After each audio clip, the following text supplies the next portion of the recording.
The security guard looked at me, then glanced back at the photo on his computer and shook his head. "I'm sorry, ma'am. You are not Mr. Harrison's wife." I smiled, thinking it was a terrible joke. 40 years of marriage, 2 children, an entire life standing behind my husband's career. And with a single sentence, I suddenly became a stranger. Before I could react, the elevator doors opened. A woman nearly 20 years younger than me stepped out, her high heels clicking confidently against the marble floor. "Good morning, Mrs. Harrison." Every employee lowered their head to greet her, and me, the real wife, stood there, frozen. But in that very moment, I made a silent decision. I would not leave. I would stay. And I would find out the truth, no matter the cost. If you're still listening, tell me where you're watching from. Every comment you leave is another mark in this journey. And if this story has touched you, don't forget to hit like so it can reach even further. My name is Margaret Lewis Harrison. I am 60 years old, a retired high school teacher in the state of Illinois. And until that morning, I firmly believed that I was the only woman who carried the Harrison name in my husband's life. 40 years. That number is not just time. It is an entire lifetime. Mornings when I woke up early to make coffee and prepare breakfast so Richard could drive to work on time. Evenings when I waited for him to come home late, reheated dinner, and told myself that men in leadership roles are just like that. The times I turned down career advancement to transfer schools for our children. The years I stood quietly behind him, believing that family was a shared achievement. Richard Harrison is my husband, the chief financial officer of a major real estate corporation in Chicago. He started as a young accountant and climbed step by step to a position everyone now respects. I still remember the day Richard received his first major promotion. I was standing in our small kitchen at the time, my hands trembling with happiness, thinking that all my sacrifices had finally meant something. In recent years, our marriage had lost its warmth. No more spontaneous hand-holding. No more long conversations on the couch on Friday nights. Richard came home later more often, seemed tired, sat silently in front of the television without really watching anything. I didn't suspect anything. I simply thought it was the natural result of age and responsibility. That was why, that morning, I decided to do something I hadn't done in a very long time: surprise my husband. I found a small invitation card in the pocket of Richard's suit jacket, printed with the company logo, a 35-year work anniversary at the firm, an internal meeting, no big celebration, no family invited. I smiled as I read it, thinking that maybe a small gesture was enough to remind him that behind all his success, there was still me. I chose a light blue floral dress that Richard once said made me look younger than my age. I tied my hair neatly and applied a soft shade of lipstick, something I rarely did after retirement. Before leaving the house, I looked at myself in the mirror and told myself that today was a good day, a normal, simple day of a wife visiting her husband. The building where Richard worked stood in downtown Chicago, its tall glass facade reflecting the pale gray sky of an autumn morning. I had been there a few times for year-end parties, but it had been a long time since I last returned. Everything looked more modern, colder than I remembered. As soon as I stepped into the lobby, I felt the security guard's gaze. He looked me up and down, not rudely, but with hesitation and scrutiny. I walked up to the reception desk and smiled as I had done for decades. "I'm here to see my husband, Richard Harrison," I said. "I'm Margaret Harrison." The receptionist looked up and typed a few lines on her computer. The smile on her face faltered, then turned into something hard to define. She glanced at the security guard. They exchanged a look so quick that I might have missed it if I hadn't been paying attention. "Do you have an appointment?" the receptionist asked. That question made me pause. I had come here many times before. I had never needed an appointment to see my husband. "I'm his wife," I replied, keeping my voice calm. "I just want to go up and say hello for a moment." The security guard stepped closer. He asked for my identification. I began to feel uneasy, but I still pulled out my wallet and handed him my driver's license. I saw his eyes scan my name, then narrow slightly. That was when he said the sentence that tore my life apart. "I'm sorry, ma'am. You are not Mr. Harrison's wife." In that moment, I truly thought I had misheard him. I smiled. An automatic smile. The reflex of someone who had learned to maintain dignity. I was about to say that he must be mistaken, that my husband and I had been married for over 40 years. But before I could open my mouth, the elevator behind me opened.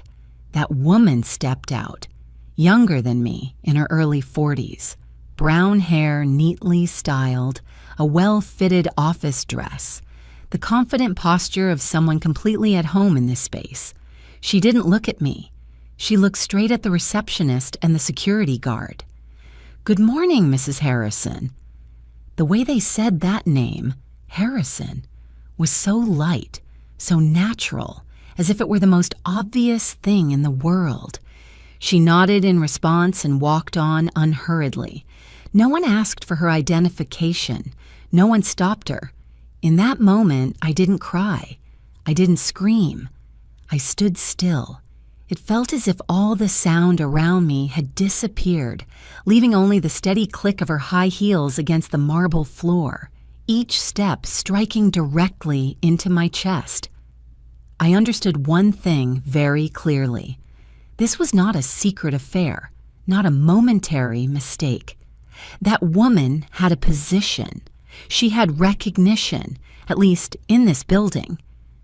My mind began replaying fragments of memory, late meetings, sudden business trips, the way Richard avoided my eyes when I asked if he was tired. Saturday nights when he said he had paperwork to finish. I had thought it was just work. Now each small detail lined up into a cold, undeniable truth. I could have turned away. I could have left that building in humiliation, but I didn't. Maybe it was my age. Maybe 40 years of sacrifice wouldn't allow me to run away like a defeated person. Or maybe there was a part of me, very deep and very stubborn, that needed to know the truth all the way through. I turned back to the reception desk. My voice was strangely calm. "Excuse me," I said.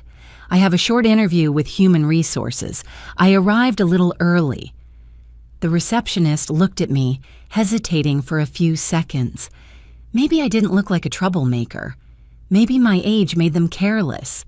She nodded and pointed toward the elevator on the right. "8th floor," she said. I stepped into the elevator.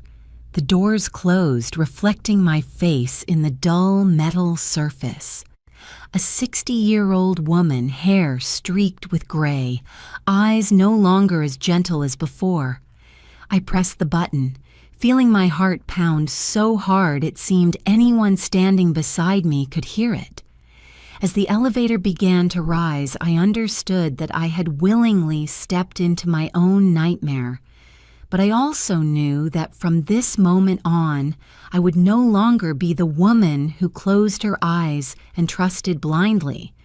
I would be the one who asked questions, who observed, who faced the truth, no matter how cruel it might be. The elevator doors closed behind me, lifting me upward while my mind drifted far back to the years I once believed were the most solid, the safest, and also the years in which I had never once seriously asked myself, was I being betrayed? 40 years ago, Richard and I met when we were both very young. I was a college student studying education, carrying simple dreams, to become a good teacher, to have a small family, a warm home, and a life rich in meaning. Richard was different.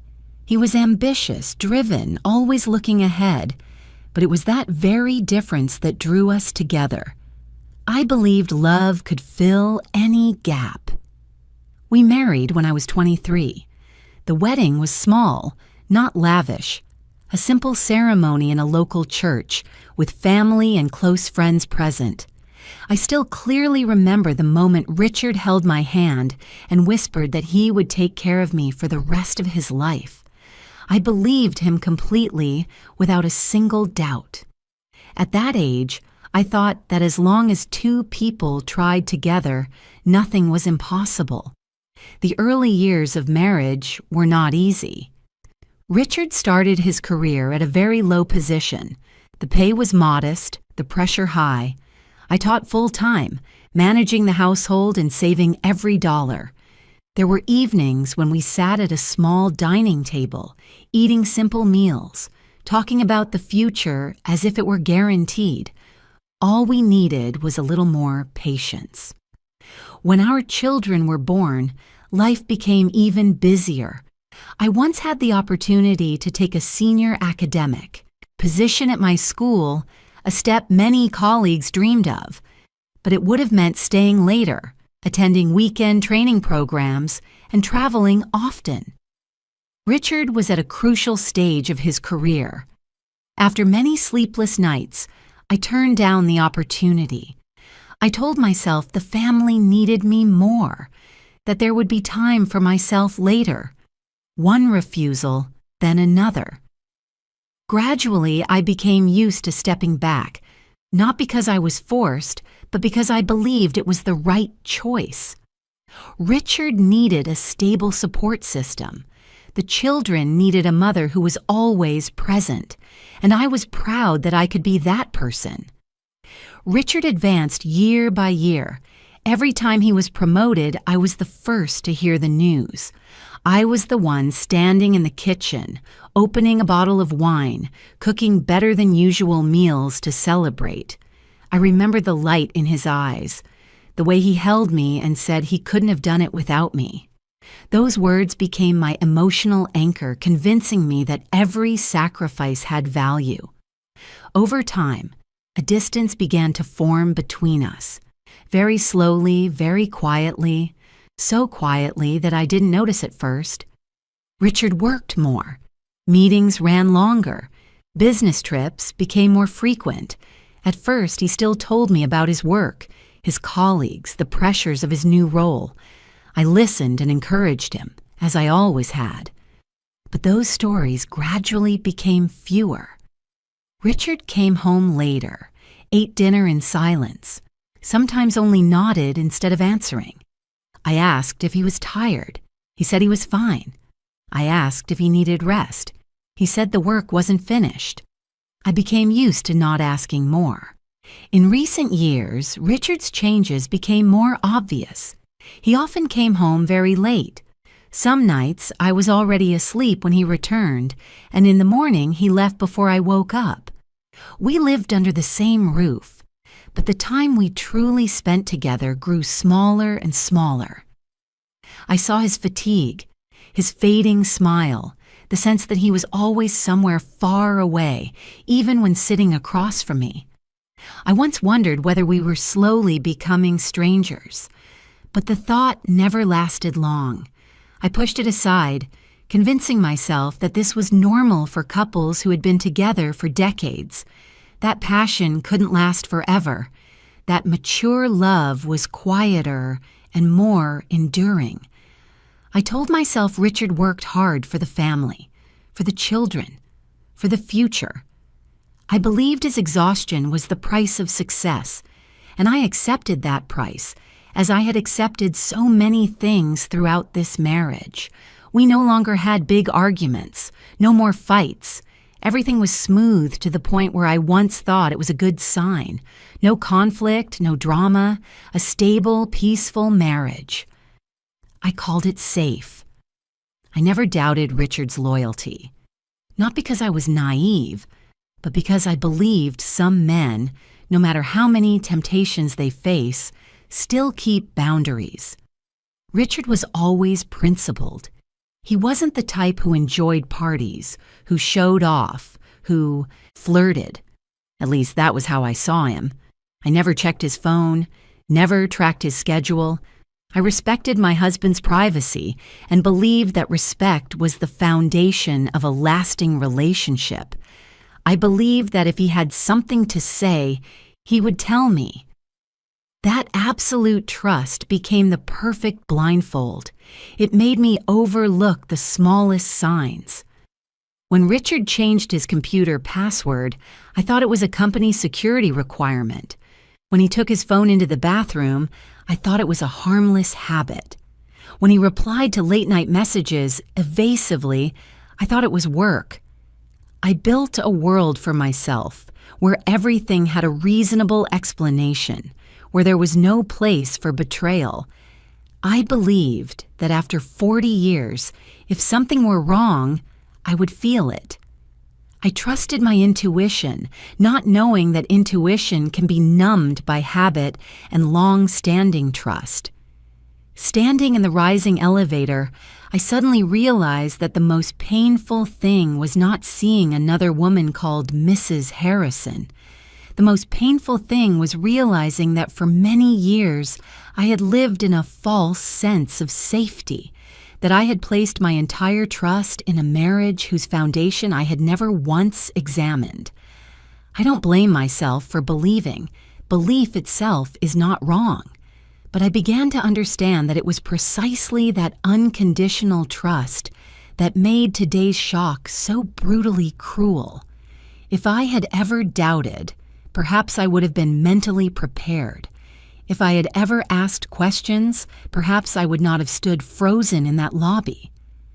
The elevator slowed. A soft chime sounded. I took a deep breath, steadying myself. 40 years of marriage that I once believed was solid was now being examined under an entirely different light, and I knew that once these doors opened, I could never return to being the woman who trusted without question. The elevator stopped with a very soft sound, as if it didn't want to startle me. The doors slid open, revealing a space completely different from the lobby below. It was quieter here, the white lighting softer, everything arranged with near-clinical neatness. This was the executive floor, where Richard had spent most of his adult life. I stepped out slowly, forcing my posture to look as natural as possible. No one noticed me right away, and that brought both relief and pain. Relief because I wasn't stopped. Pain because I realized that in this space, my existence seemed to carry no weight. I stood near the main hallway where I could see the private reception area of the executive floor. From there, I observed. I didn't know exactly what I was looking for. I only knew that I needed to see, to hear, to understand. And then I saw her, Lauren. She wasn't wearing a coat, wasn't carrying a handbag like a visitor. She walked out of a small conference room holding a thin folder, her manner so familiar that no one needed to ask how long she had been there. A middle-aged man stood up to greet her, calling her name, warmly. Another woman smiled and asked if she wanted coffee. No one looked surprised by her presence. No one watched her with suspicion. She was an obvious part of this place. I stood there silently, feeling as though I were watching a play in which the lead role had been given to someone else long ago, while I was just a late-arriving audience member, never told that the story had already taken a different turn. The way they spoke to Lauren wasn't how people spoke to an ordinary colleague. There was closeness, familiarity built over years of working together. There was respect, and there was warmth. One man joked that lunch at the Italian restaurant yesterday had been wonderful. Another woman asked whether Lauren would take the kids out this weekend. The kids. I felt a slight tightening in my chest, just enough to make me take a deep breath. I didn't know whose children they were talking about. I didn't want to guess. But the pieces in my mind began to shift, quietly and terrifyingly. Then I heard that name, clearly, unmistakably. Lauren Bennett Harrison. The woman standing near the reception desk said the name as she transferred a call. Her voice was natural, as if it were a familiar name she had spoken hundreds of times. Harrison. That last name used to be mine, the name I carried for 40 years, through every stage of my life, the name I signed on my children's birth certificates, on property documents, on greeting cards sent to friends. And now it was attached to another woman, younger than me, standing just a few yards away, completely unaware that I existed. My heart tightened, not with ordinary jealousy, but with a deep sense of loss, as if a part of my identity had been taken from me and handed to someone else without my consent. I began to understand something I had been trying to avoid. Richard didn't just betray me in silence. He didn't just have a hidden relationship behind my back. He had built a parallel life, public, stable, long enough for everyone here to treat it as a given, a life in which there was no place for me. I took a few more steps, moving closer to the reception area on this floor. Immediately, a young woman looked up, her expression polite but distant. "Can I help you?" she asked. "I'm here to see Richard Harrison," I said, my voice sounding unfamiliar even to myself. "I'm his wife." The young woman looked at me, then at the screen in front of her, and typed a few lines. I saw hesitation flicker briefly in her eyes. Then she smiled, a perfectly professional smile. "I'm sorry, ma'am," she said. "Mr. Harrison is in a meeting, and we don't have any appointment information for you. Not, he can't see you, not, please wait, but no record of me." I repeated it more slowly, as if clarity might change something. "I'm his wife."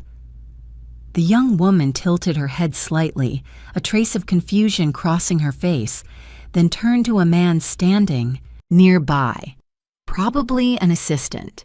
They exchanged a look. I saw them speak quietly, but I didn't need to hear the words. I wasn't in the system. I didn't belong here. The man stepped forward, his tone polite but firm. "Ma'am, at this time we can't allow you into Mr. Harrison's private work area without prior confirmation." I nodded. I didn't argue. I didn't raise my voice, because in that moment I realized how fragile my position was. If I reacted emotionally, if I caused a scene, I would become an older woman making trouble, an inconvenience to be handled quickly. And I wasn't here to be escorted out. That feeling of rejection was unlike anything I had experienced before. It wasn't loud or dramatic. It was quiet, cold, like a door closing that you never realized had been open. I felt as if I had been erased from a part of a life I once believed was mine. I looked around again. Everyone continued with their work. Lauren walked past talking to someone, smiling lightly. No one looked at me. No one realized that the woman standing against the wall was Richard Harrison's legal wife. In that moment, a powerful urge rose inside me to step forward, to call Richard's name loudly, to ask them who they thought I was. But I didn't do it.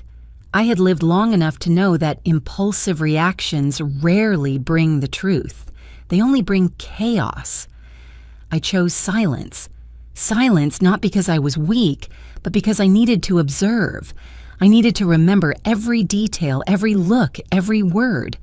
I needed to understand how this picture had been drawn and for how long. In my mind, there was only one thought, so clear it didn't need to be spoken.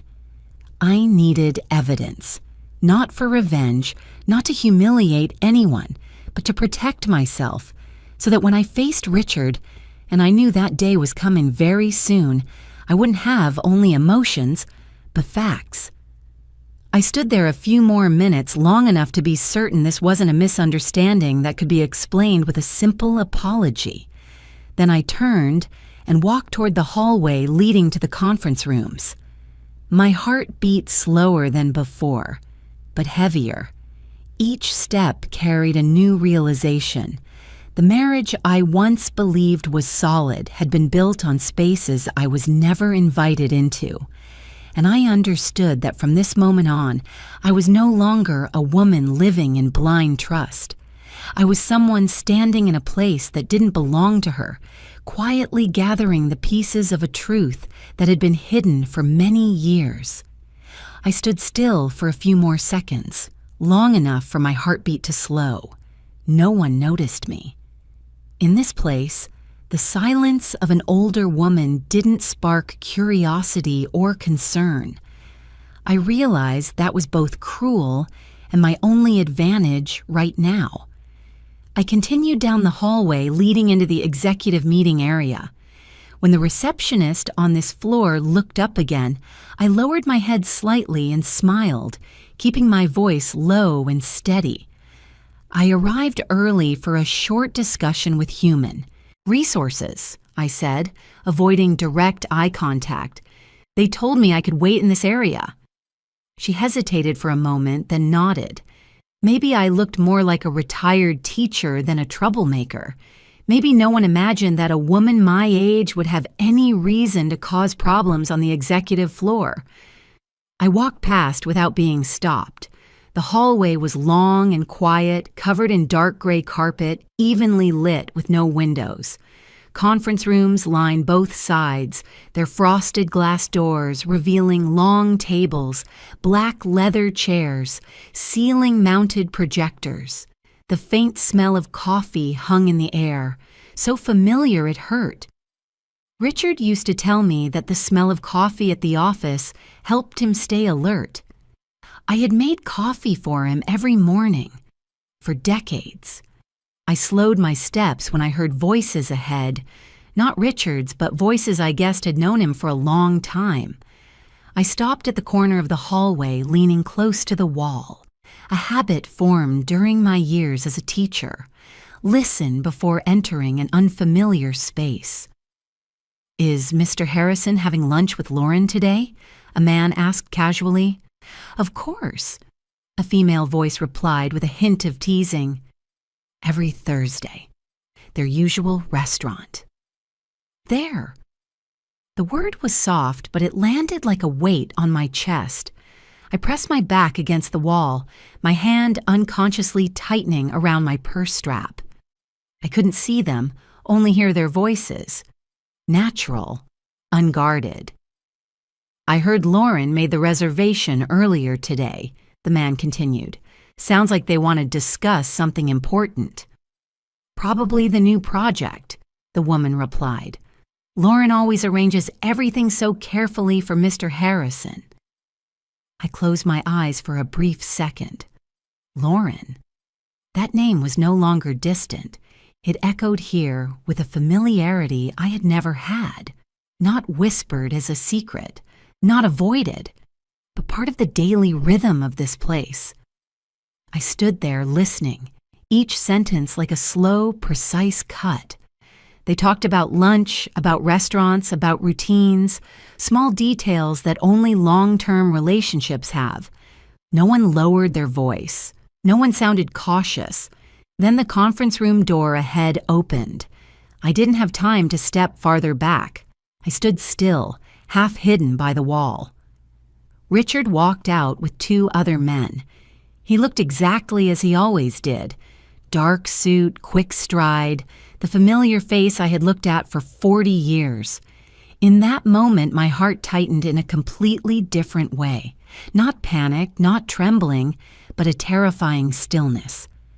"I have lunch with Lauren today," Richard said calmly, as if confirming a meeting. "We'll continue this later." From his own mouth. No hesitation, no cover-up, no doubt. My world didn't collapse loudly like in the movies. It didn't explode. It froze. Everything around me became sharply clear, the lights, the footsteps, the rustle of papers, and I became empty.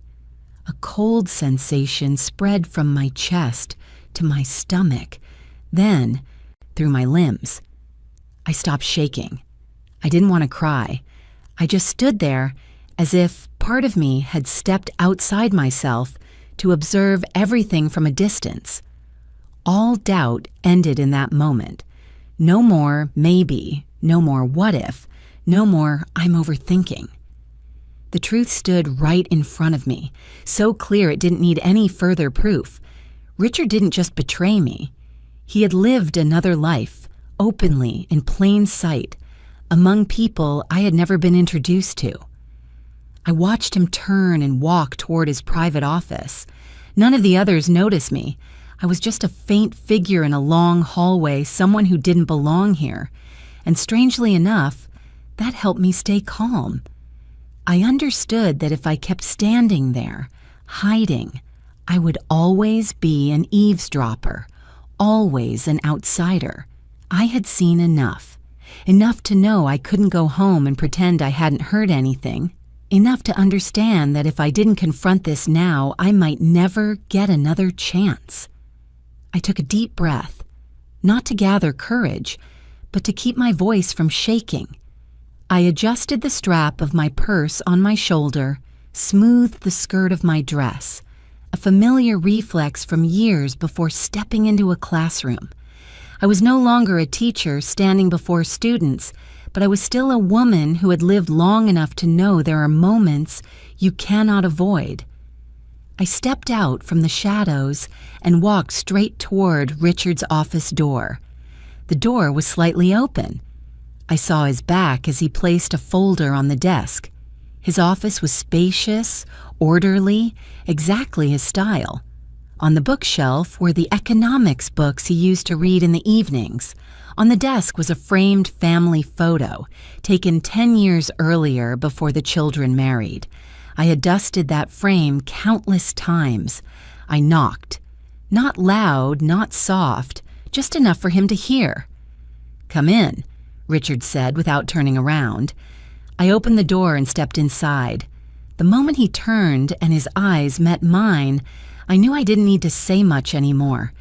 Every explanation, every excuse, every denial became meaningless in that instant.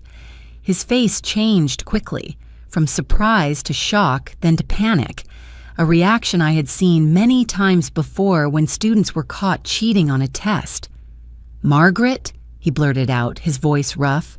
What are you doing here?" I didn't answer right away. I just stood there, looking at the man I had called my husband for 40 years, not to find familiarity, but to confirm that I was seeing him with my own eyes, without the filter of trust. The panic in his eyes was the clearest answer. In that moment, I understood I had crossed a line I could never step back over.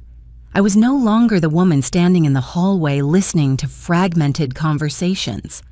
I had walked straight into the center of the truth, and whatever happened next, I knew that from this point on, I would no longer be passive. I remained standing in front of Richard's desk, not taking another step forward, not out of fear, but because I needed that distance to avoid doing something I might regret. The room was so quiet I could hear the steady hum of the air conditioner, even the uneven breathing of the man in front of me. Richard stood up from his chair, then sat back down as if he didn't know what to do with his body.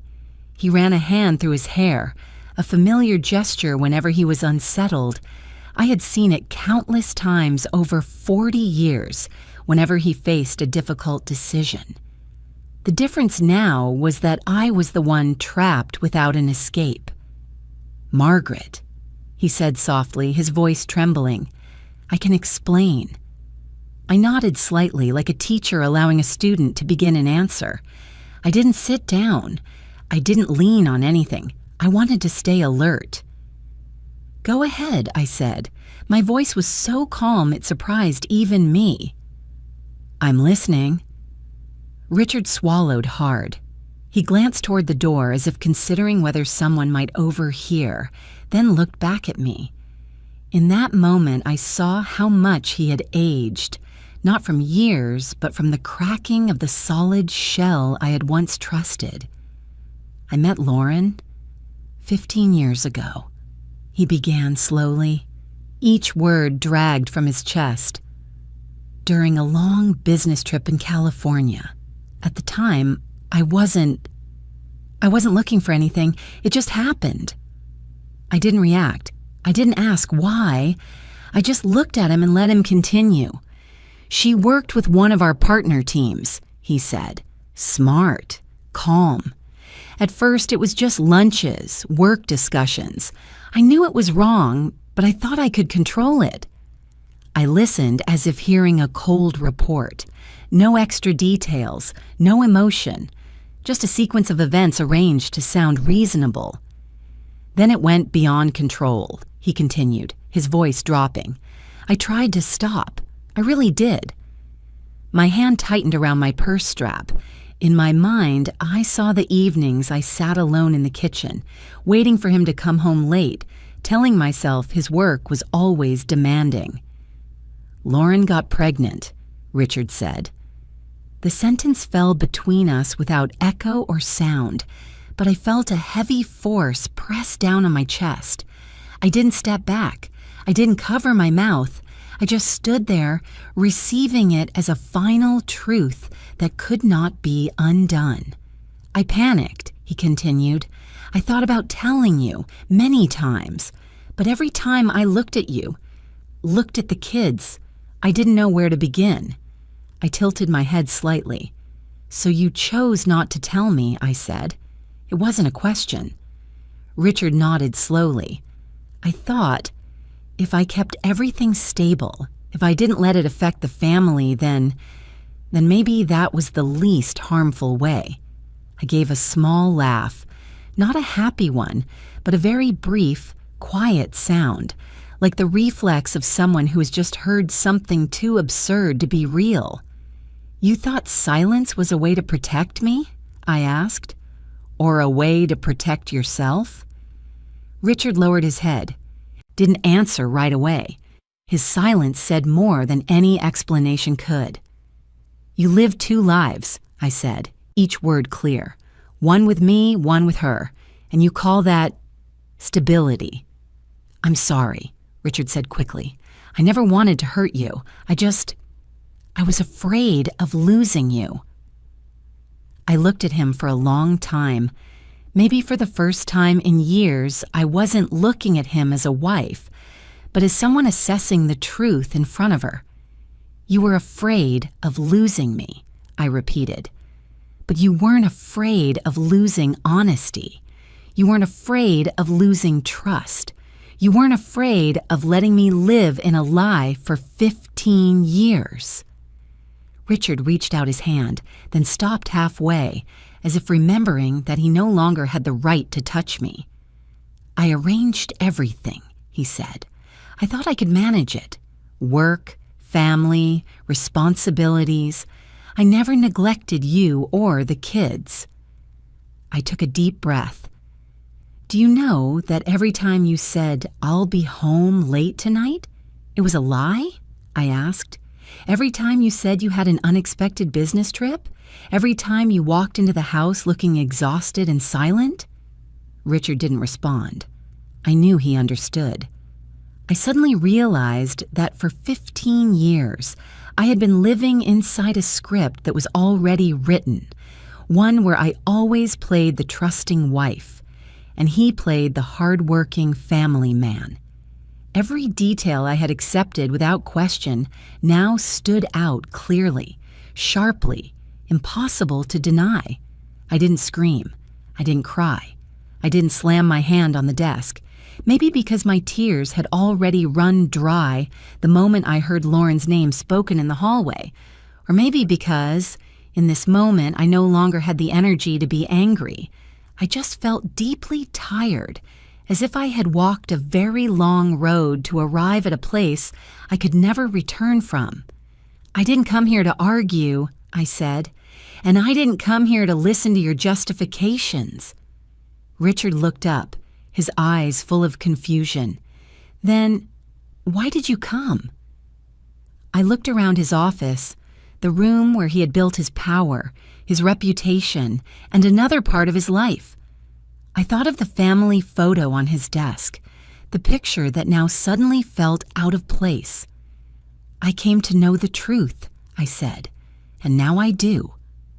I turned and walked toward the door. Richard called my name, his voice breaking. "Margaret, please, we can talk more. I'll explain everything. We can figure something out." I stopped with my hand on the doorknob, but I didn't turn around. "No," I said very softly but firmly. "There is no we here anymore." I opened the door and stepped into the hallway. No one paid attention to me. The men and women outside continued with their work, their everyday conversations. The world didn't stop just because my marriage had collapsed. I walked straight to the elevator and pressed the button. When the doors closed, I finally allowed myself to let out a long breath. I didn't cry. I just felt empty. As the elevator went down, I looked at my reflection in the dim mirror. A 60-year-old woman standing straight, her eyes no longer unfocused. I knew very clearly that what I had left behind wasn't just Richard's office, but a marriage that had been dead for a long time.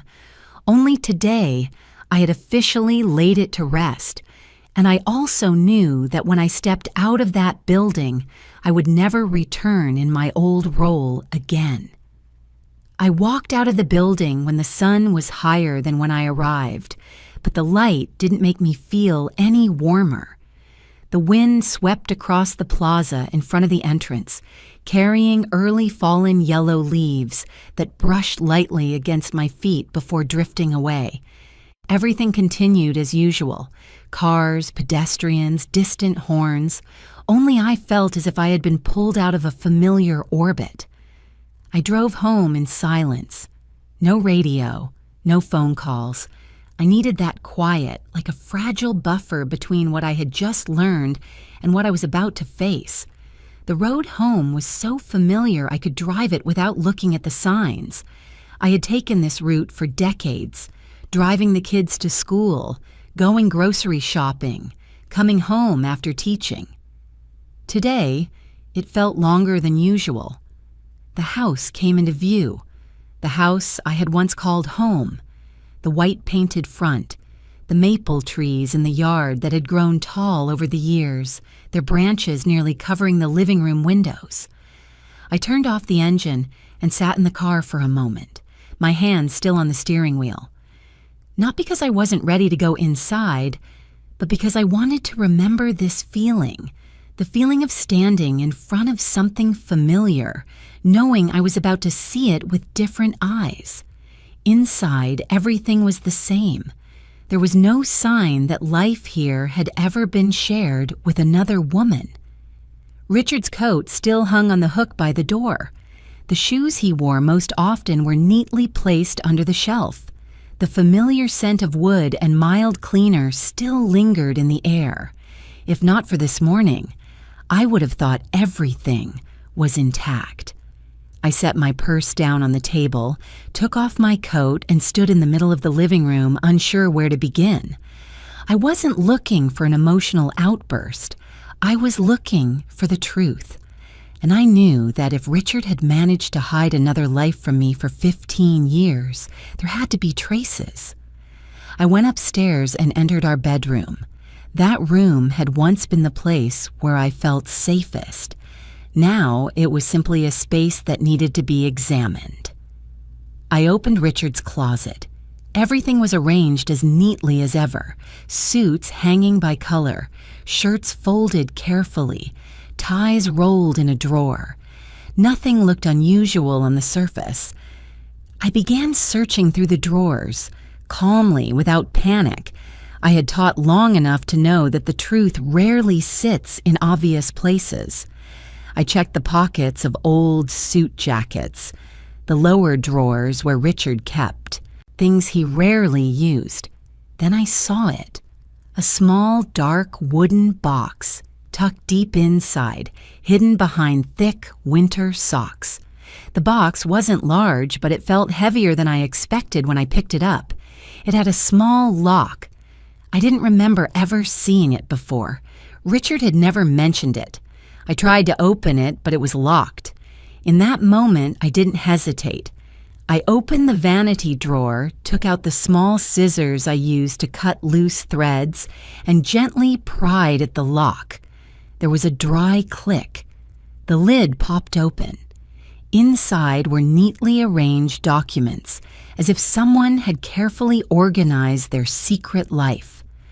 I took them out one by one and laid them on the bed. A lease agreement for an apartment on the other side of the city in Richard's name. The lease had started 15 years ago and had been renewed regularly. I recognized the area, not far from where his company once had a branch office. Next were bank statements, an account I had never known about, regular transfers, consistent, stretching over many years. Not impulsive spending from a temporary affair, but planned, responsible financial support. I didn't need to be an accountant to understand that. Then there were photographs. I picked up the first one, my heart sinking. Richard stood beside Lauren, his hand resting lightly on her shoulder. They were at a beach, sunlight bright around them. His smile, the smile I hadn't seen in years. The next photo showed Richard holding a small child, then the child growing older in each frame. Birthdays, parks, dinner tables, a complete family recorded over time. I sat down on the edge of the bed, the photos spread out in front of me. There was nothing left to deny, nothing left to explain away. This wasn't a mistake. This was another life built alongside mine. I didn't cry. Not because I wasn't in pain, but because every tear seemed frozen. I just sat there, looking at the undeniable evidence, letting the truth sink in. 15 years. While I lived with a husband I trusted completely, he had been a father to another child, a partner to another woman. I don't know how long I sat there. When I finally stood up, the light outside the window had shifted toward afternoon. I gathered the documents and placed them back into the wooden box, leaving it unlocked. There was no need anymore. I heard a car pull up outside. A car door closing. Richard was home. My heartbeat slowed, steadier now. I realized I was ready for this moment, even though I hadn't planned it. Richard walked into the house and called my name as usual. His voice echoed from downstairs, carrying the familiar tiredness. I picked up the wooden box and walked down the stairs. When he saw me standing there with the box in my hands, his eyes darkened. He understood immediately. No explanation was needed. "Margaret," he began. I raised my hand, signaling him to stop. "You don't need to say anything else," I said. My voice was steady. "I've seen enough." Richard stood still. His shoulders slumped, as if he finally no longer had the strength to hold himself upright. He looked at the box, then at me. I no longer saw the powerful man from earlier that day, just someone stripped of every disguise. "I want you to leave this house," I said slowly, each word deliberate. "Tonight." Richard opened his mouth, but no sound came out. He took a deep breath, then shook his head. "Margaret, we can talk. I'll explain. No," I interrupted. Not loudly, but firmly. "There's nothing left to explain. You had 15 years to talk. I don't owe you another minute." He looked around the house, as if only now realizing it was about to no longer be his. "This is my home," he said weakly. "No," I replied. "This was our home once. But you chose to live somewhere else a long time ago." Silence stretched between us. Finally, Richard nodded very slightly. He turned and went upstairs to pack. I stood at the bottom of the stairs listening to drawers open, clothes being pulled out. Each sound felt like a final period. When he came back down with a small suitcase, I opened the door for him. No tears, no pleading, just a clear ending that couldn't be reversed. The door closed behind Richard.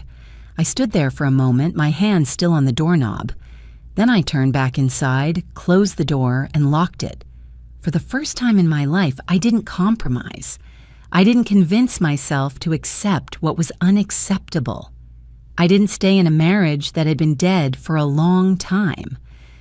I stood in the quiet house, took a deep breath, and knew that whatever lay ahead, I had just done the only thing left for me to do: choose myself. The next morning, I woke up very early, even though I had barely slept. The house was quiet in a way it had never been before. No familiar footsteps in the kitchen, no refrigerator door opening, no soft cough I had heard for decades. I got up, put on my robe, and walked through the house, as if to confirm that I was truly alone now. The first thing I did was call a locksmith to change all the locks, not out of hatred, but because I needed a clear boundary. When the locksmith asked if I was sure, I nodded without hesitation. The old keys were removed, placed into his toolbox, and disappeared from my life in a very ordinary way. I realized that sometimes the biggest changes happen quietly. After that, I called a lawyer a friend had recommended years ago, someone I never thought I would need. The woman on the other end of the line was calm and professional. I didn't go into details. I simply said I needed advice about a divorce after many years of marriage, involving assets and long-term infidelity. She didn't sound surprised.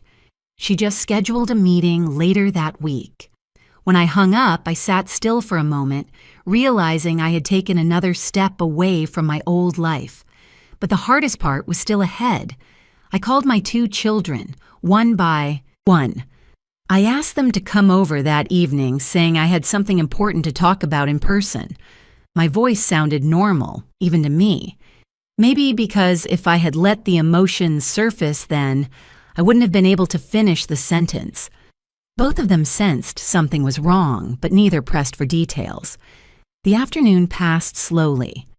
I tidied the living room and brewed a pot of tea, as if preparing for an ordinary conversation, but nothing about that day was ordinary. When the doorbell rang, my heart tightened. My son came in first, followed by my daughter. Both looked around the house, then at me, their faces full of concern. "What's going on, Mom?" my daughter asked, gripping my hand tightly.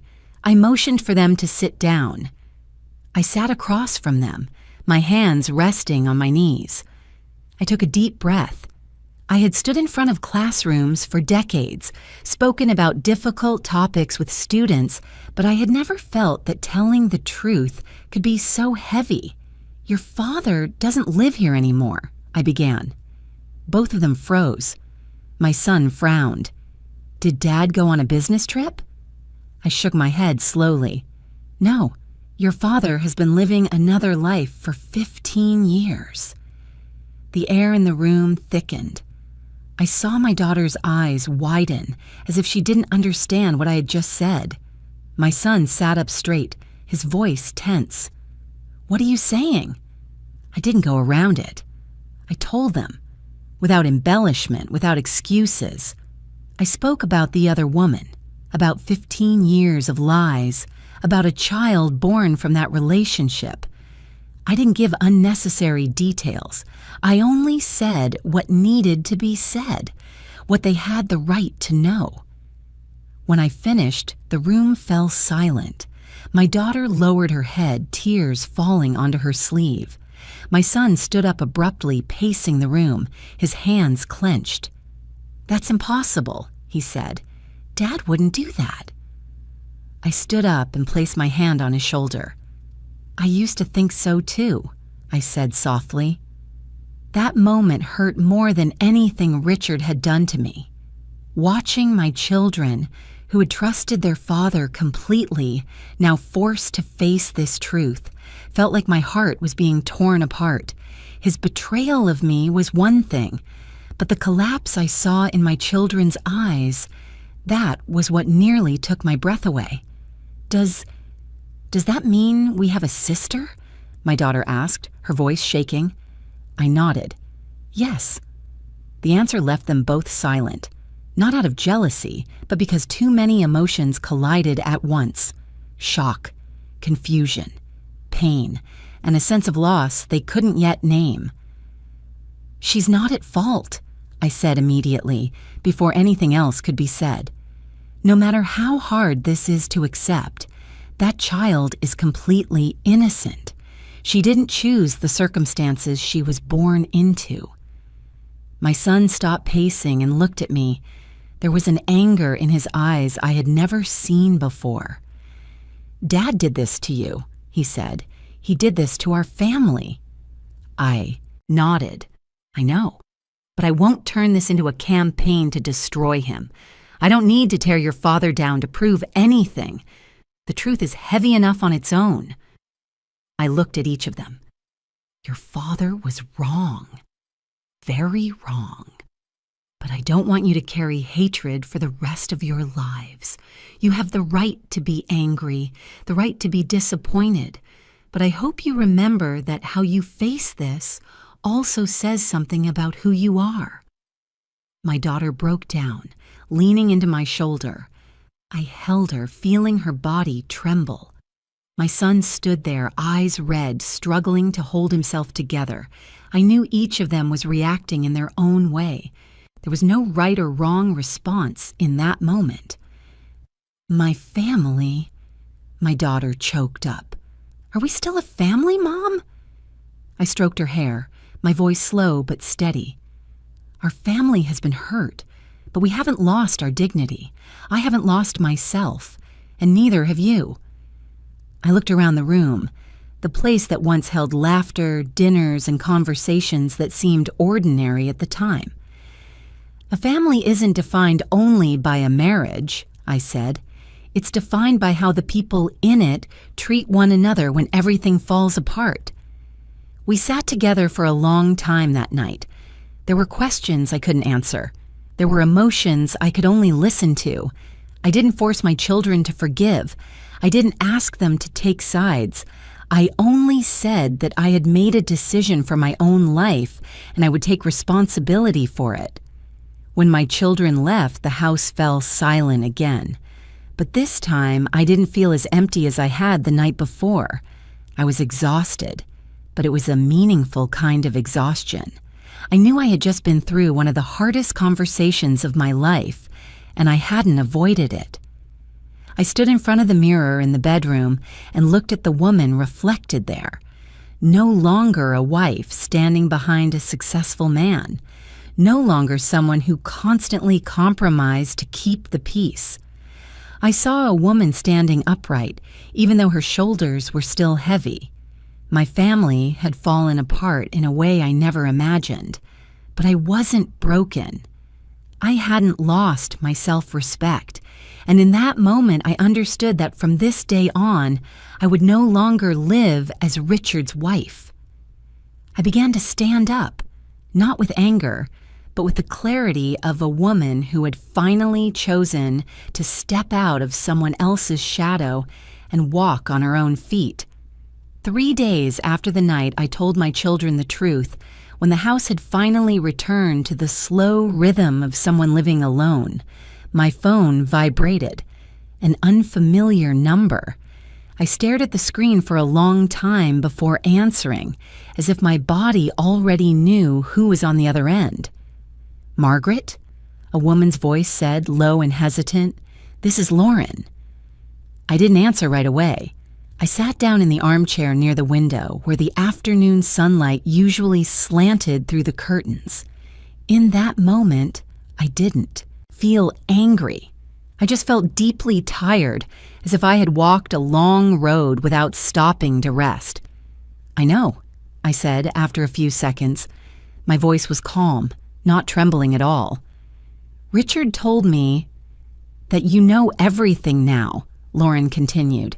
I'm not calling to apologize on his behalf. I thought we should meet, if you think that's possible. I was silent. Part of me wanted to refuse immediately. I didn't owe that woman any explanation.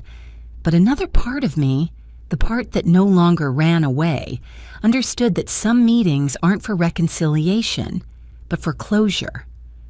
All right, I said, once. We agreed to meet at a small cafe far from both my neighborhood and Richard's office area. I arrived 10 minutes early, not to wait, but to choose a seat that made me feel safe. I sat with my back to the wall, facing the door, a new habit I couldn't remember learning. Lauren walked in right on time. I recognized her immediately, even though she was dressed far more simply than the day I saw her at the office. No high heels, no fitted dress, just a neutral coat, dark jeans, her hair neatly tied back. She looked around, then spotted me. Her eyes paused for a brief moment before she walked over to the table. "Thank you for coming," she said, sitting down across from me. I nodded. "Let's be direct," I replied. "I don't have much I want to hear." Lauren took a deep breath. "I understand." Neither of us ordered a drink right away. The air between us was tight, like a rope pulled too far, but there was no loud hostility. Just two women sitting across from each other, forced to truly see one another for the first time. "I knew about you from the beginning," Lauren said. She didn't avoid it. "Richard never said he was single." That didn't surprise me. It only confirmed what I had already guessed. I nodded slightly. "And yet you stayed," I said. "Yes," Lauren answered. "I told myself I wasn't the one breaking your family, that your marriage already had problems." I looked at her, neither smiling nor arguing right away. "You're very good at comforting yourself," I said. Not sarcastically, just honestly. Lauren lowered her head. "Maybe I am. I'm not proud of it." She told her story, not long-winded, no tears. She said she had never been a legal wife, never had the Harrison last name on any documents, never appeared openly at family events. She existed in a vague in-between, not a secret affair, but not a real wife either. "I lived like a wife without a name," she said, "in a rented apartment, at dinners without relatives, on holidays with just the three of us. 3 people, Richard, her, and the child. I used to believe I accepted that for my daughter," Lauren continued, "that I was sacrificing for her. But as time went on, I wasn't so sure anymore." I looked at her, really looked at her for the first time, not through the eyes of a betrayed wife, but through the eyes of someone who had lived long enough to see that lies rarely have only one victim. "Do you know how I lived?" I asked. No anger, no accusation, just a question. Lauren shook her head. "I only knew you were there, like something taken for granted, like a shadow I tried not to look at directly." I exhaled softly. "I lived as a trusting wife," I said, "believing that silence meant peace, believing exhaustion was the price of success, believing that if I didn't ask questions, everything would be fine." We sat in silence for a moment. The server came by to ask for our order. I asked for hot tea. Lauren ordered black coffee. When the server left, I continued. "I didn't come here to forgive," I said, "and I don't think you need that from me." Lauren nodded. "I didn't expect it." "I just need to understand," I said, "so I don't carry hatred with me." Lauren looked at me, her expression softening for the first time. "If there's one thing I want you to know," she said, "it's that I never thought I won." I looked at her slowly. "I know." Because no one wins in a life built on division. Not the legal wife, not the woman on the sidelines, not the child born into silence. The only person who benefited for a very long time was Richard. I don't blame you, I said. Not because you were right, but because I don't want to keep focusing on the wrong place. Lauren closed her eyes briefly, as if releasing a breath she had been holding. Thank you for that, she said quietly. I stood up. I think we've said enough. Lauren stood as well. Margaret, she called, as I had already turned away. I stopped, but didn't turn around. Do you love him? I asked, surprising even myself. Lauren was silent for a long time. I don't know, she finally said. I think I loved the role I was given, and when that role disappeared, I'm not sure what I have left. I nodded, though she couldn't see it. I understand, I said. I walked out of the cafe and took a deep breath of the cool air outside. The feeling in my chest wasn't as heavy anymore. Not because everything had been resolved, but because I no longer carried a distorted image of the other woman. She wasn't my enemy. She was part of the lie and had been hurt by it in her own way.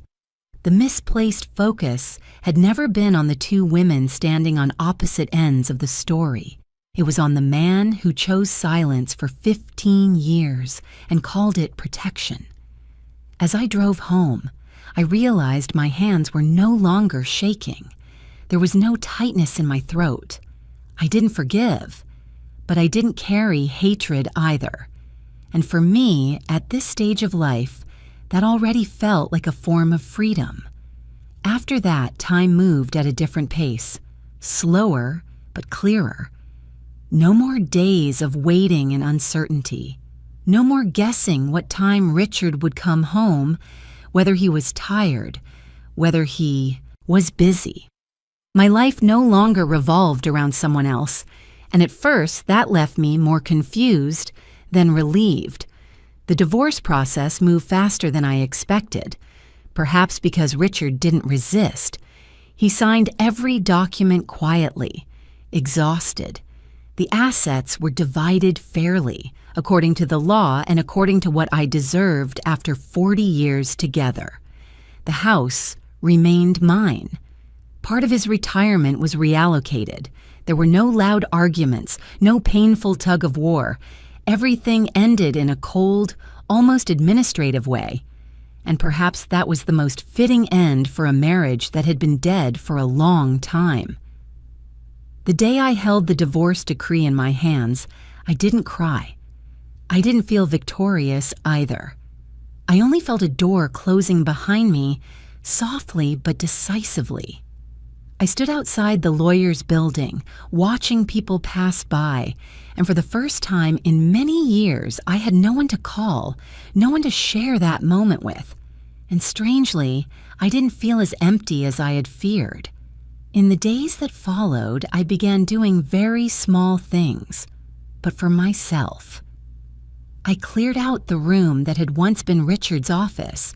I took down the plaques, the old documents, the books he had left behind, not in anger, but with clarity. I repainted the walls a lighter color and placed a small wooden desk near the window. I bought a few green plants. The room gradually became something else, no longer marked by a powerful man, but by a woman learning how to live again. I found my old notebooks, yellowed pages where I had once written, scattered thoughts back when I was teaching. I started writing again. Not to tell Richard's story, but to listen to my own voice. I wrote about quiet mornings, about sunlight falling across the wooden floor, about the feeling of making tea for someone, myself, without needing to ask what they preferred. Some afternoons, I sat in the living room for a long time without turning on the television or playing music, just sitting there, listening to the ticking of the clock. At first, the silence made me uncomfortable. I had grown used to always having someone nearby, even if it was just a quiet presence. But slowly I realized silence wasn't an enemy. It was simply a space that had never been filled with my own voice. I learned how to be alone without feeling lonely. Some evenings I ate a simple meal and washed the dishes right away, not leaving them for the next day. Some mornings I woke up later than usual, brewed coffee, and read the newspaper slowly. I didn't have to report my schedule to anyone. I didn't have to adjust my habits to suit someone else. Those small things, which I had never thought about before, now brought me a strange sense of freedom. I called old friends, people I had been telling someday when I have time for years, without ever having time. We met at small restaurants and talked about things unrelated to family or responsibility. Some knew my story, some didn't. I no longer felt the need to explain my life to everyone. I only needed to be present as I was. One friend invited me to join an evening painting class. I almost refused out of habit, then stopped myself. I remembered that I used to enjoy painting a long time ago. So I went. I sat in a room filled with the scent of oil paint, holding a brush that felt unfamiliar, and let the colors spread freely across the paper. No one judged. No one compared. I didn't need to be good. I just needed to try. Solo trips came afterward naturally. At first, it was just a short drive to a coastal town I'd always wanted to visit, but kept postponing because it was inconvenient. I booked a small room, brought a book, and walked along the shore early in the morning. There was no one beside me, no one to talk to, but I didn't feel empty. I felt more observant of the waves, the birds, the strangers who were also walking alone.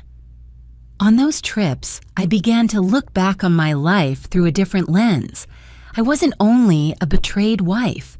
I had been a dedicated teacher, a mother, a friend, and now I was an independent woman stepping into a new stage of life, even if that stage arrived later than I once imagined. There were still moments when sadness visited unexpectedly, like a cold gust of wind, seeing an elderly couple holding hands on the street, hearing an old song. Memories don't disappear just because you sign divorce papers, but they no longer controlled me. I allowed myself to remember, then allowed myself to move on. I realized I was slowly reclaiming my sense of self, not through dramatic changes, but through small, steady choices. I chose to wear the dress I liked without asking anyone's opinion. I chose to eat what I wanted. I chose to spend time on things that made me feel alive. Those choices, added together day after day, formed a person I thought I had lost. I no longer defined myself through marriage. I no longer introduced myself as someone's wife. When people asked if I was retired, I simply smiled and said I was enjoying a new chapter of life. No further explanation needed. One morning, I woke up and realized I was looking forward to the day, not because I had an appointment, not because I had something to do, but because I was curious how I would feel. That realization made me sit quietly on the bed for a long time, my hand resting on my chest, as if to make sure it was real. I wasn't younger. I hadn't forgotten the pain, but I was being reborn in the way of a woman who has lived long enough to understand that life isn't just about existing, but about being fully yourself, without a role to play. And for the first time in many years, that's how I felt I was living. I met Samuel Brooks on a very ordinary afternoon, in a way that, if someone had told me about it years earlier, I would have smiled politely and forgotten it. There was no fateful moment, no lightning strike glance, no racing heartbeat like in the stories people like to tell. Just a quiet afternoon and two people who had endured enough loss to no longer rush. That day, I went to the public library near my home to return a few books. It was early fall, the sunlight gentle, the air cool and fresh. I stopped at the magazine rack, flipping through a travel magazine about Europe that I was considering for an upcoming trip. As I put the magazine back, a man's voice spoke behind me, neither too close nor too far. "You like small towns? In the south of France, too?" I turned around. The man standing there was of average height, his gray hair neatly kept, wearing an old but clean jacket, his eyes calm and kind. Not the type trying to impress, no rushed, polite smile. Just someone genuinely curious. "I've never been," I replied, "but I like the idea of places that aren't noisy." He nodded as if my answer confirmed something he had already guessed. "I went once, many years ago, when my wife was still alive." He said it naturally, without sadness, without avoidance. I immediately recognized someone who had lived with loss long enough not to hide it. We talked for a few more minutes, about books, about traveling without packed schedules, about living alone after children grow up. When we parted, he introduced himself as Samuel Brooks.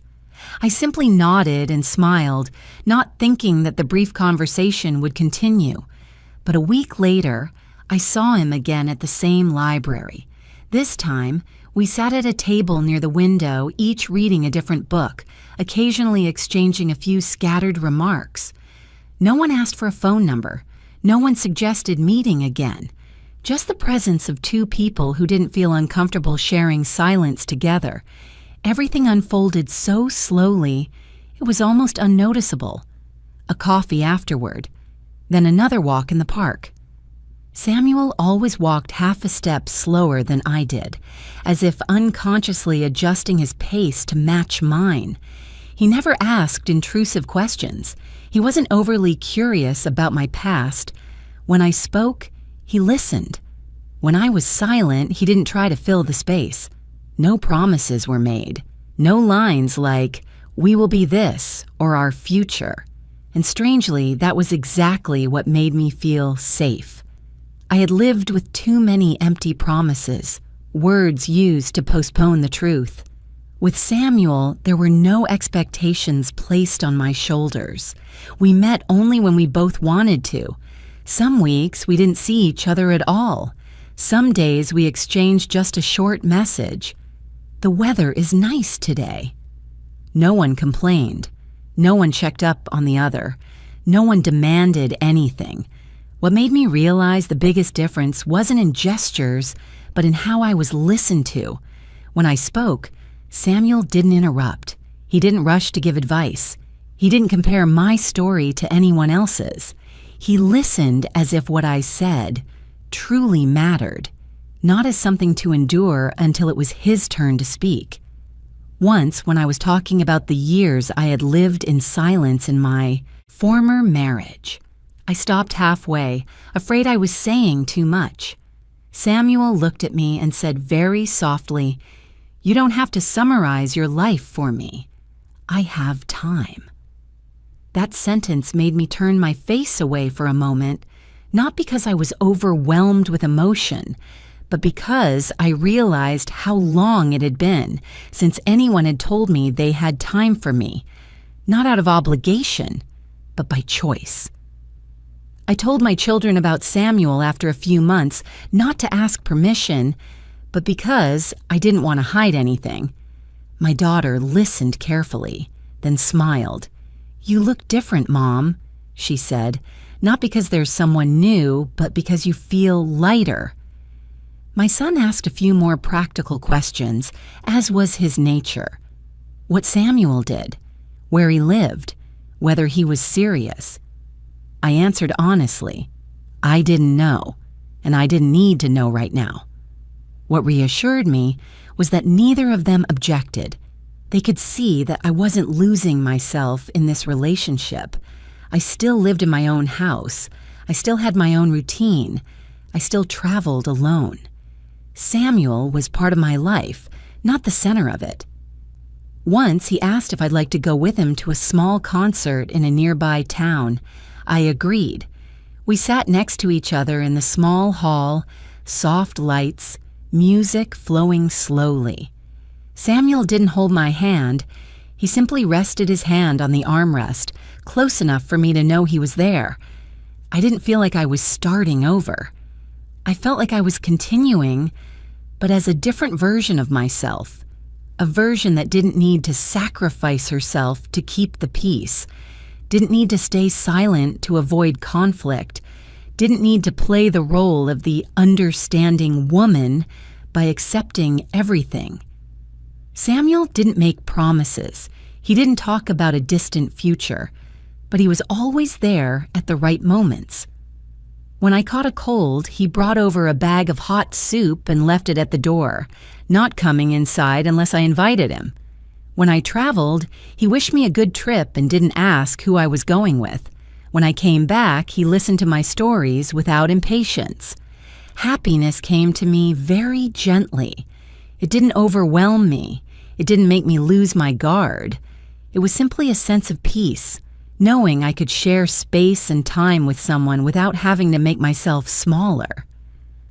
One morning, I brewed coffee and stood by the window watching the sunlight rise. I realized I was smiling for no particular reason. I didn't need to name happiness. I just needed to live in it, slowly, clearly, and fully, in the way of a woman who had learned that love isn't a trade-off, but coexistence.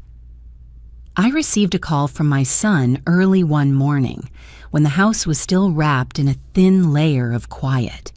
His voice on the other end sounded deeper than usual, with a hint of hesitation before he got straight to the point.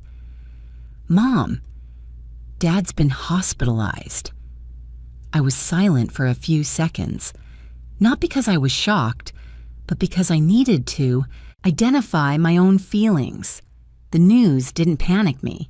It passed through like a cold breeze, enough to remind me that some threads, even when cut, still leave marks. "What happened to him?" I asked, my voice even. "His heart," my son replied. "Not critical, but not minor either. The doctors want to monitor him." I looked out the window where the early sunlight was filtering through the curtains. Samuel had left early, leaving a short note on the kitchen table. "I have a routine checkup today. I'll stop by tonight if you want." I folded the note and slipped it into my pocket. I knew I would have to make a decision, not out of duty, but out of clarity. "I'll come by tonight," I said to my son, "not to stay, just to visit." Hospitals always have a particular smell, the scent of disinfectant, of waiting, of time stretched thin.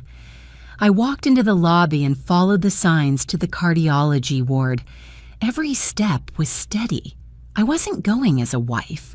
I was going as someone who had once shared a long chapter of life with the person lying in that room.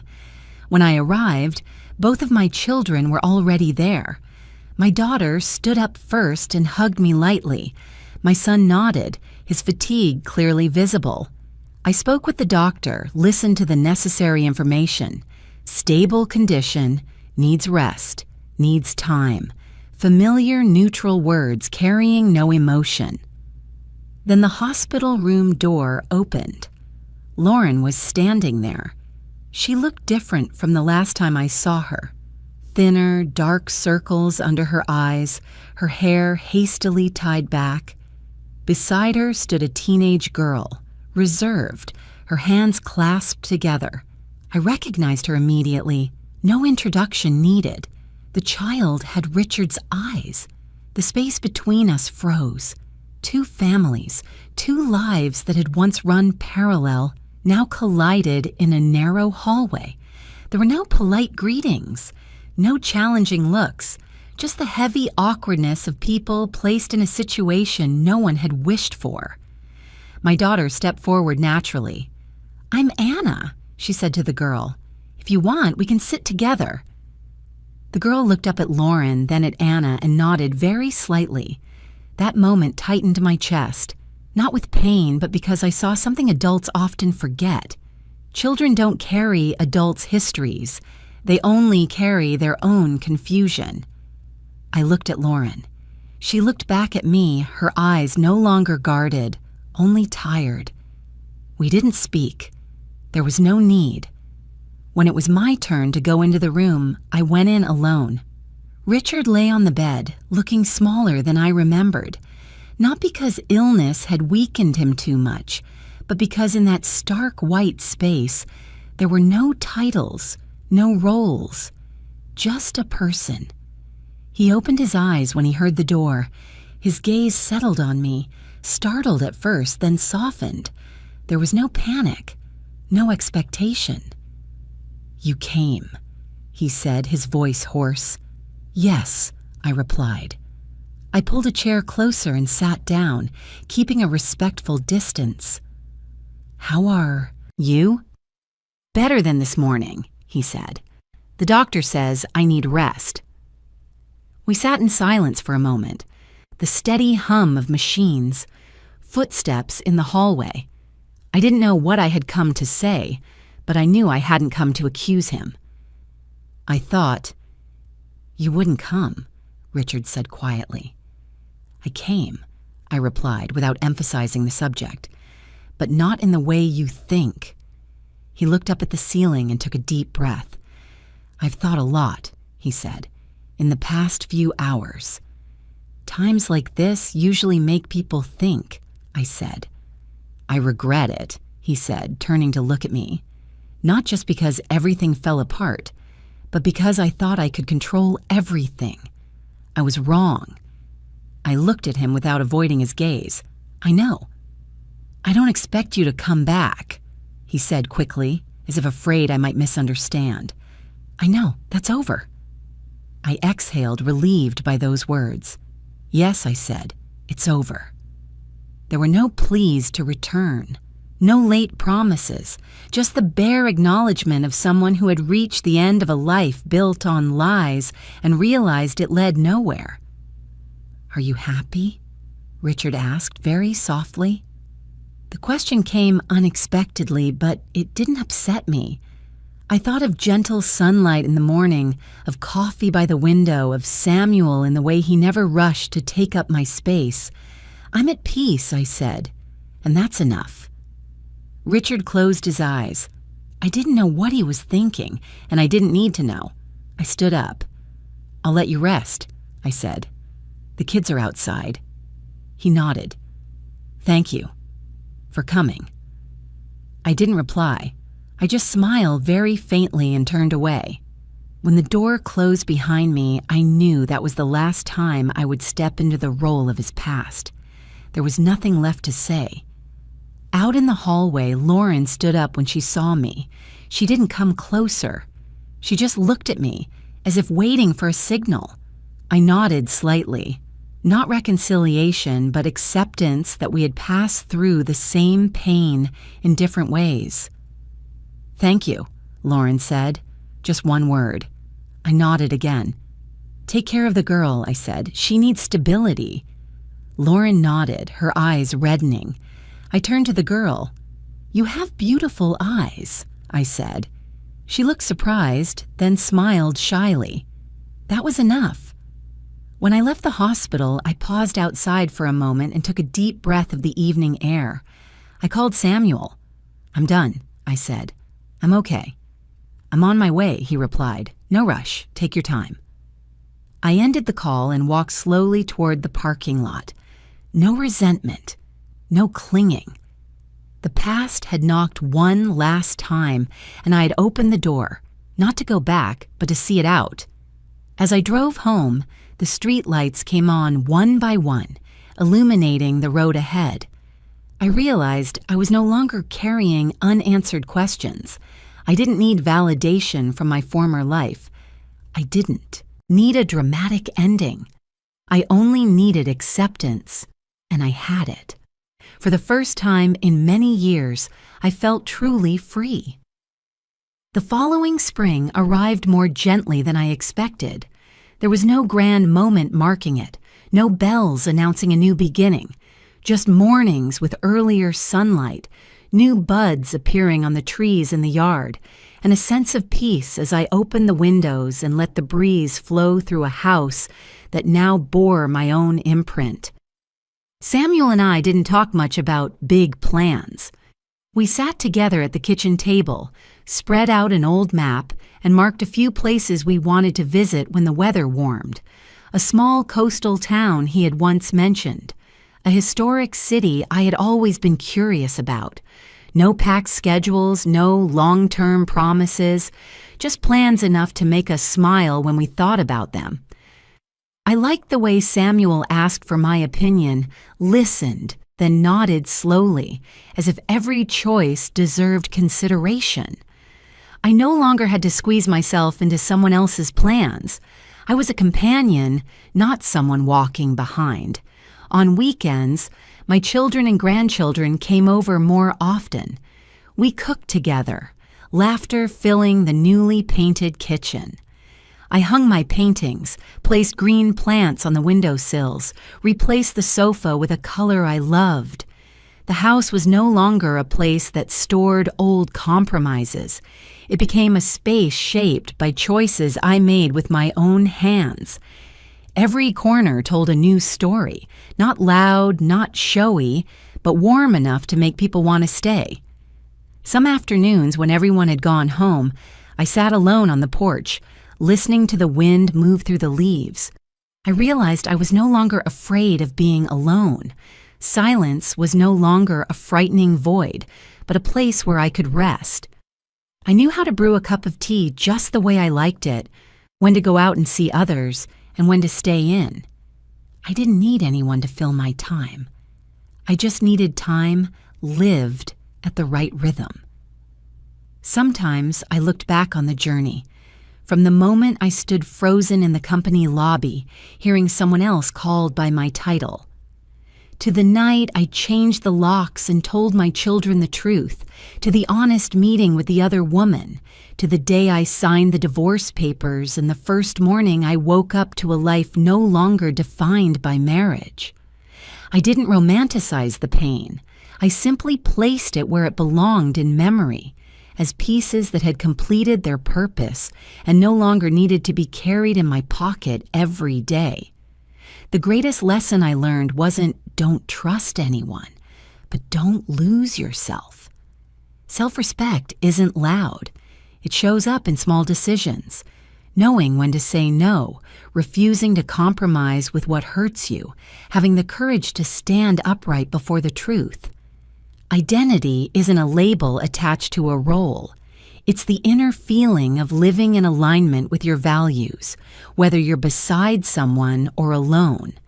I am enough, even on my own, but I am also open enough to welcome the kind presence of another. Samuel walks beside me, not leading, not pulling me along. He walks with me, and that is enough. When we talk about the future, they aren't promises that make me lose the present, but plans that allow the present to be cherished more deeply. One morning, I hung a newly taken family photo on the wall. My children, my grandchildren, smiles that needed no explanation. I stepped back and looked at the house as a whole. The light fell in the right places. Nothing was perfect, but everything was real. I realized my new life hadn't begun on the day of the divorce, nor when I met Samuel. It began the moment I chose myself, and it continues every day I hold that choice steady.